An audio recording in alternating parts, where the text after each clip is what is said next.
ఓం మహాగణాధిపతయే నమః. ఓం గురుభ్యో నమః. ఓం శ్రీమాత్రే నమః.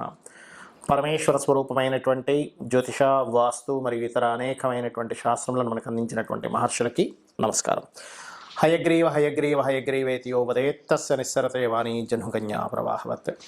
అరుణాం కరుణాతరంగితాక్షీం ధృతపాశాంకుశపుష్పబాణచాపాం అనిమాదిభిరావృతాం మయూకైః అహమిత్యేవ విభావయే భవానీం. శ్రీమాత్రే నమః.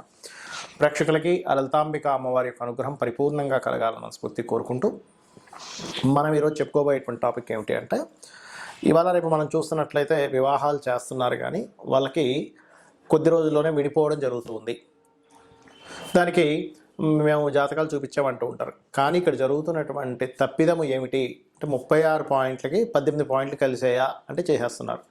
అలా కాకుండా 18 పాయింట్లు దాటిన తర్వాత ఉండేటువంటి ఆ వర్ణకూట ఏవైతే కూటమి ఉందో అది చూసుకుంటూ, దాంతోపాటు ప్రతి లగ్నము వారికి, మనకి మేషం నుంచి మీనం వరకు ఉండేటువంటి 12 లగ్నాల వారికి అసలు ఏ ఏ విషయాలు పరిపూర్ణంగా చూసుకోవాలి, ఎక్కడ మనం ఫెయిల్యూర్ అవుతున్నాము, ఏ విషయాలు చూసుకుంటే భార్యాభర్తలు చక్కగా కలిసి ఉంటారు అనేటువంటి విషయాలు ఇప్పుడు మనం 12 లగ్నాలకి తెలుసుకుందాం. అదేవిధంగా ఈ విషయాలు చెప్తుంది నేనైనప్పటికీ కూడా చెప్పిస్తుంది సాక్షాత్ లలిత అమ్మవారిగా భావిస్తూ,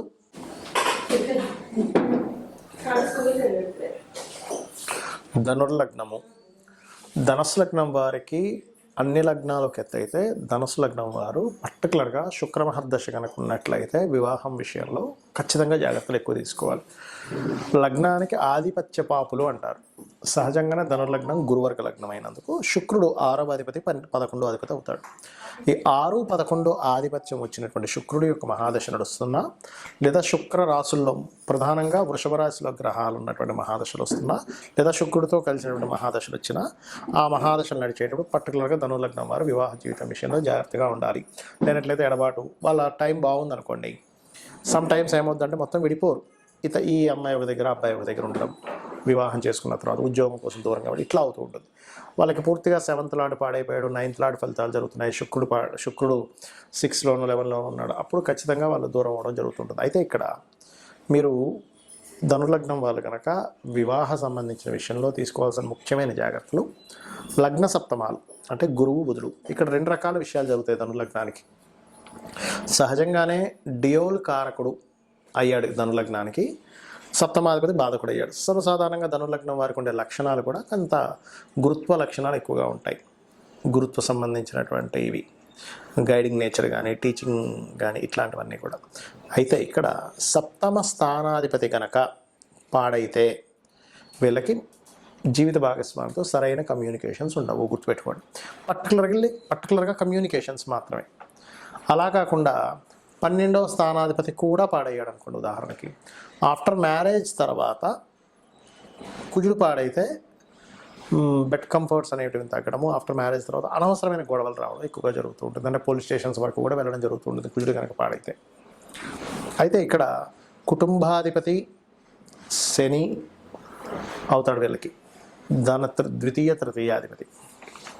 సో మీరు ఎప్పుడైనా సరే మీది ధనుర్లగ్నమైనా, మీరు చేసుకోబోయే అమ్మాయి లేదా అబ్బాయి ధనుర్లగ్నమైనా, నేను ఇందాక చెప్పినట్టుగా శుక్రమహర్దశ ఏమైనా వస్తుందా, శుక్రరాశిలో ఉండే గ్రహాల దశలు ఉన్నాయో ఒకటి చెక్ చేసుకోవాలి.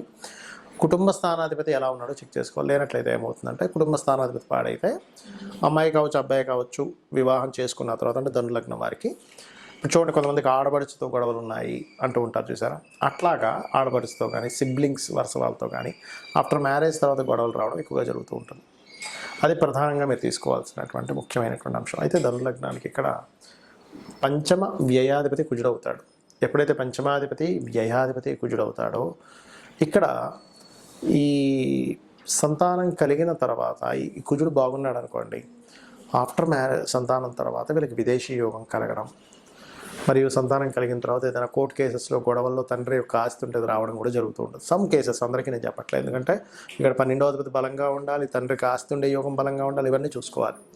ఇక మీరు వివాహం అవ్వట్లేదంటే, వివాహం సంబంధించిన విషయంలో ముందు కదలట్లేదు అనుకునేటువంటి వారు బుధగ్రహము, కేతుగ్రహం దగ్గర దీపారాధన చేయండి. విష్ణు సహస్రనామాలు ఎక్కువగా చేస్తూ ఉండే వివాహం అవ్వట్లేదు అనుకునేవారు. అలా కాదండి, వివాహము అయింది కానీ గొడవలు వస్తున్నాయని అనుకునేటువంటి వారు కాస్త రావి చెట్టు చుట్టూ ప్రదక్షిణాలు చేయడము, సుబ్రహ్మణ్యేశ్వర స్వామి అష్టకం చదువుకోవడం, ఓం స్కందాయ నమః అనుకోవడం చేస్తూ ఉండండి. సరే, మరి కొంతమందికి వివాహ సంబంధించినటువంటివి చూసినప్పటికీ కూడా ఒక్కొక్కసారి ఇబ్బంది అవుతూ ఉంటుంది. అంటే అలాగా వారిద్దరికీ సెట్ అయిందండి, అయినా సరే గొడవ వస్తుంది అంటారు. దానికి కారణం ఏంటో చెప్తా ఇప్పుడు నేను మీకు.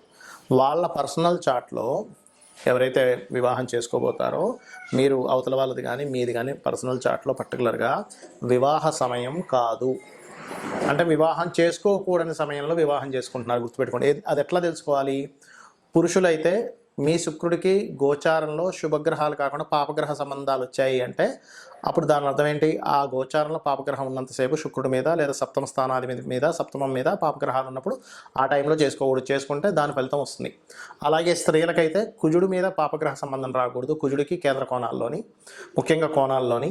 అదేవిధంగా సప్తమ స్థానాధిపతి చూసుకోవాలి, ఇది ప్రధానంగా తీసుకోవాల్సినటువంటిది. మరియు దీంతోపాటు పర్టికులర్గా మీరు కనుక ఇద్దరికి, అంటే ఇప్పుడు ఇద్దరికి సరైన సమయం అనుకోండి వివాహం చేసుకోవడానికి, అప్పుడు బాగుంటుంది. అలా కాకుండా ఒకరికి బాగుండి ఒకరికి బాగాలేదు వివాహం చేసుకున్నాక అప్పుడు ఏంటి యావరేజ్గా ఉంటుంది. వాళ్ళిద్దరు వివాహం చేసుకుంటే ఆ గ్రహస్థితి వెళ్ళిపోయే వరకు. దీంతోపాటు ఎవరికైనా వివాహం అవ్వటం లేదు, చాలామంది సంబంధాలు చూసుకుంటుంటారు కానీ సెట్గా ఒక్కోసారి. దానికి కారణం ఏంటంటే వాళ్ళకి జన్మజాతకంలో బలం లేదు వివాహం మీద. అలాంటప్పుడు మీరు చేయవలసింది ఏమిటి? స్త్రీలైతేనేమో నవగ్రహాల్లో కుజ శని రాహు గ్రహాల దగ్గర దీపారాధన చేయండి. పురుషులైతే శుక్రకేతు గ్రహాల దగ్గర దీపారాధన చేయండి. గోవులకి గ్రాసము తీపి చపాతీలు పెట్టండి పురుషులైతే. స్త్రీలైతే గోవులకి దేశీవాలి గోవుకి కందులేమో దానం ఇవ్వచ్చు. గోవులకు పెట్టేటువంటిది ముఖ్యంగా క్యారెట్స్ బెల్లము తినిపించండి గోవులకి. దీంతోపాటు వివాహం అవ్వట్లేదు అనుకునేటువంటి వారు ఓం కామేశబద్ధ మాంగళ్య సూత్రశోభిత కందరాయై నమః, లేదంటే వివాహం అయింది కానీ మా ఇద్దరి మధ్యన మాటి గొడవలు వస్తున్నాయి అని అనుకున్నప్పుడు మీరు ఏం చేస్తారంటే ఓం శివకామేశ్వరాంకస్త శివా స్వాధీన వల్లభాయై నమః. సమ్ టైమ్స్ ఏమవుతుందంటే మీ జన్మజాతకంలో మీకు కొంతకాలం జీవిత భాగస్వామితో ఎడబాటుగా ఉండే యోగం ఉంటుంది. అప్పుడు దాన్ని యాక్సెప్ట్ చేయండి. అది యాక్సెప్ట్ చేయకుండా దగ్గరగా ఉందామనే ప్రయత్నం చేసినప్పుడు ఏమవుతుందంటే మీ ఇద్దరి మధ్యన అనవసరమైనటువంటి గొడవలు వస్తూ ఉంటాయి. అలా కాకుండా ఒక్కొక్కసారి ఆల్రెడీ వివాహం అయిపోయిందండి కానీ సప్తమంలో పలానా ప్లానెట్ పాడవడం వల్ల మేము ఇబ్బంది పడుతున్నాం అన్నప్పుడు ఆ ప్లానెట్కి సంబంధించినటువంటి దానం ఇవ్వడం. అంటే రవి ఉన్నాడు అనుకోండి గోధుమలు, చంద్రుడైతే బియ్యము, కుజుడైతే కందులు, బుధుడైతే పెసలు, గురువు అయితే శనగలు, శుక్రుడైతే బొబ్బర్లు, శని అయితే నువ్వులు, రాహు అయితే మినుములు, కేతు అయితే ఉలవలు. ఈ రకంగా దానం ఇవ్వచ్చు. లేదా అధిష్టాన దేవతలు అంటే సూర్యభగవాను ఆరాధించడం, రవి అయితే, చంద్రుడైతే అమ్మవారు, శుక్రుడైన అమ్మవారికి చేసుకోవచ్చు, గురువు అయితే దత్తాత్రేయుడు, శని అయితే శివుడిని లేదా ఆంజనేయ స్వామిని, రాహు దుర్గా, కేతు వచ్చేసి గణపతిని. ఈ రకంగా కూడా చేసుకోవచ్చు. బుధుడైతే విష్ణువుని. అంటే అది యాక్టివ్ అవుద్ది. మీరు ఎప్పుడైతే ఆ గ్రహం యొక్క అధిష్టాన దేవతకి చేసుకుంటారో ఖచ్చితంగా యాక్టివ్ అవ్వడం. ప్రధానంగా మీరు తీసుకోవాల్సిన జాగ్రత్త ఏంటంటే మీరు ఈ సప్తమ స్థానంలోని 12వ స్థానంలో ఉండే గ్రహాలు ఎలా ఉన్నాయి, మీకు ఏ సమయంలో వివాహం చేసుకుంటే కరెక్ట్ టైం, ఏ సమయంలో చేసుకోకూడదు, ఇప్పుడు అసలు మీరు వెతుకుతున్న సమయానికి ఇప్పుడు అసలు వివాహ యోగం ఉందా లేదా, ఇవి చూసుకోవాలి. ప్రతి ఒక్కరికి కూడా 3 నుంచి 5 సార్లు వస్తుంది వివాహ సమయం. సో ఇవి చూసుకొని మీరు మీ యొక్క జీవితాన్ని ఆనందమయంగా చేసుకుంటారని కోరుకుంటూ శ్రీమాత్రే నమః.